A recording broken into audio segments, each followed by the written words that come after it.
Our next guest is a beautiful creature who's gotten supernatural with some of Hollywood's biggest heavyweights, and she's on her way to becoming a serial killer. Watch out. Of course, we're talking about Fox's popular TV show, The Following, starring actress Tiffany Boone. Welcome to the show. Thank you, guys. Okay.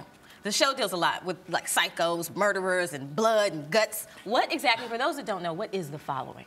The Following is about a cult of serial killers. And Kevin Bacon, who's the star of the show, he's an ex-FBI detective, and he's trying to track down the main serial killer, Joe Carroll. So it kind of follows all the craziness that goes along with that.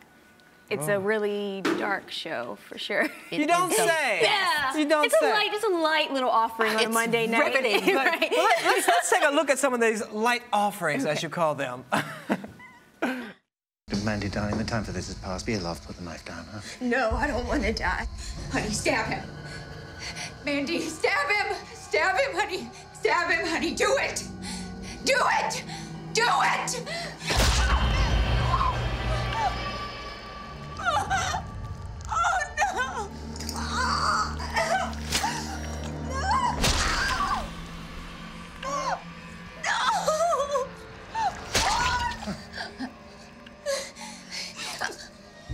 I'm sorry, Mama. But I can't let Joe go.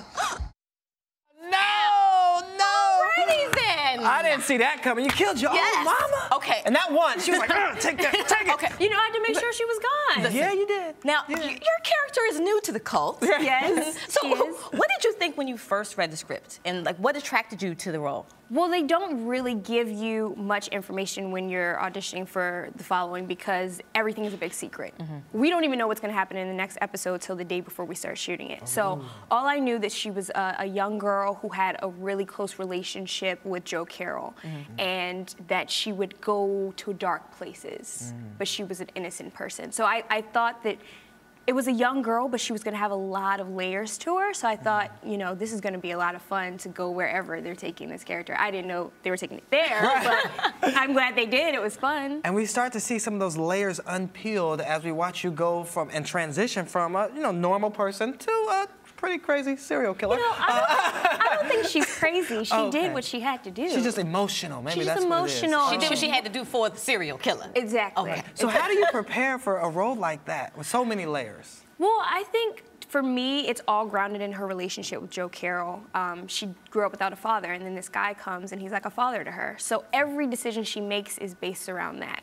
She'll kill her mother for him, as you saw. So everything to me, whenever it gets a little crazy, I go back to what is she going to do to maintain this relationship?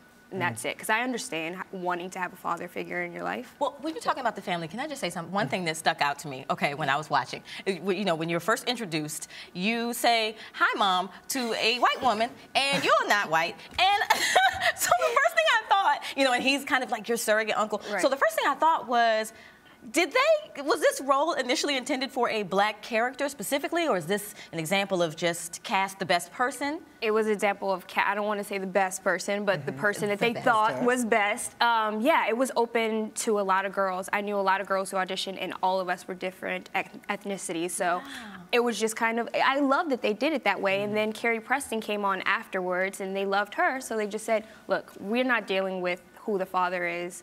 Obviously, the father was one of the people she was sleeping with, and he could be black. Now, is she supposed to be your biological mother, or is that not revealed? I mean, it's not really revealed. The way I understood it is that she's my biological mother, and that I had a black dad that I never met, and he was, So. She was your mother. You done killed her off. Well. But and speaking of killing people, what is it like killing people on camera? Do you have to like think in your head, this is not real, I'm just killing, or do you just go for it? Just go for the jugular. You kind of just have to go for it. It was my first time doing it, and I was very nervous. I thought I was gonna hurt her, but it's fun. A little. Oh, wait a minute. It's fun. It's true. It's true because, you know, that's why I'm an actor, to do things that I'll never do in my real life, to experience things I'll never do myself. So it was an experience that I hopefully will never have to be put in, but it was a fun day Fingers for sure. crossed. Yeah, Fingers taking on crossed. some aggression there. Right. You never know, but I hope not. Now, speaking of acting in the craft, you played opposite Viola Davis in Beautiful Creatures, okay? And we all love her. Now, as I understand, you spoke that meeting into existence. Tell me what happened. Can you tell us that story? Yes. So the night she won the SAG Award for Best Actress in The Help, I was watching and I cried. And I said, I want to work with her. That's my goal. And I never set goals like that because I think it's not gonna happen. Don't set yourself up for failure. But I set the goal. Literally 2 weeks later, I booked the role in Beautiful Creatures. Wow. So it was such a blessing. I just think it's a testament to what happens if you tell yourself you can do something. Right. It'll happen faster than you even imagine, maybe. So it was so great to work with her. She's so sweet. She's so kind, and she's obviously crazy talented. So I was so lucky. And was she giving you any tips along the way? Do this, do that? No, not really. We didn't have a lot of scenes together, Okay. so she wasn't really giving tips. I think she wouldn't do that anyway necessarily. I think she's more of an actor's actor where she's going to be like, you got this, you got the role, do what you got to do, I'm going to do what I have to do. So I just know that she, was very supportive of all of us, and she's just a sweet person. Yeah. Did you tell her the story about how you... Yes, I told her. And actually her best friend, her real life best friend, played my mom in the movie, so I got closer to her, and she also knew that I was a little obsessed with Viola.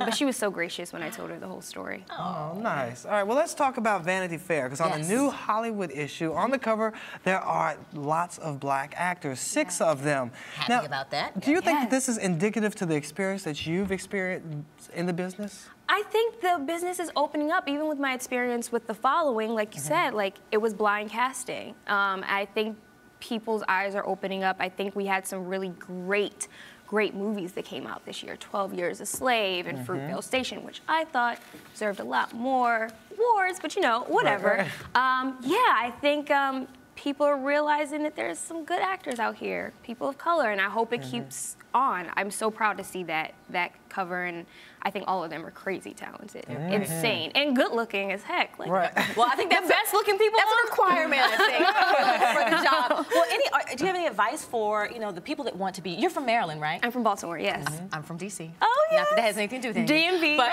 exactly. But do you have any advice for aspiring actors and actresses that want to be you? Yeah, I always say, because this is something my teacher taught me, is that if you feel like you can live without it, if you feel like you can wake up and not do this, then don't do it, because it's an all-consuming thing. It's gonna be so difficult, and there's gonna be ups and downs, and it takes all of you. So if you feel like I could go be a plumber or something, go be a plumber. And if you're in it for the fame, do something else. Really, go be a reality star. Because there are people who study this every day and feel it with their whole hearts and can't do anything else. And that's how I am. And I feel like if you feel that, you're gonna make it, even if you're not becoming a star or whatever, you're gonna work because it's gonna shine through, your passion for it. So I'd say just keep going. Yeah, that's so true. You gotta be willing to kill somebody for it, right? Exactly. Stab them in the gut. Stabbing them in the gut. So you already got Viola Davis down. We've checked her off the list. So who's next on the hit list? And what project Let's is speak it next? into existence. Yeah, Meryl Streep. Ooh, nice. I mean, of course. Yes. Jeffrey Wright, I'd love to work with. He's been here on the show. He was? Yeah. Because he sat in this seat right here. And as far as the project, I mean, The Following has been so dark. It's a really dark thing, which is great, but I'd love to do like an indie film, a light comedy or something like that, just to show another side and have another experience. That'd be great. All right, well, we'll definitely make sure we keep following your journey, Thank and we'll you. check you out on The Following on Monday nights, right? Thank you. Mondays at 9. All right. Thank you so much. Thank you. And you're watching Arise Entertainment 360.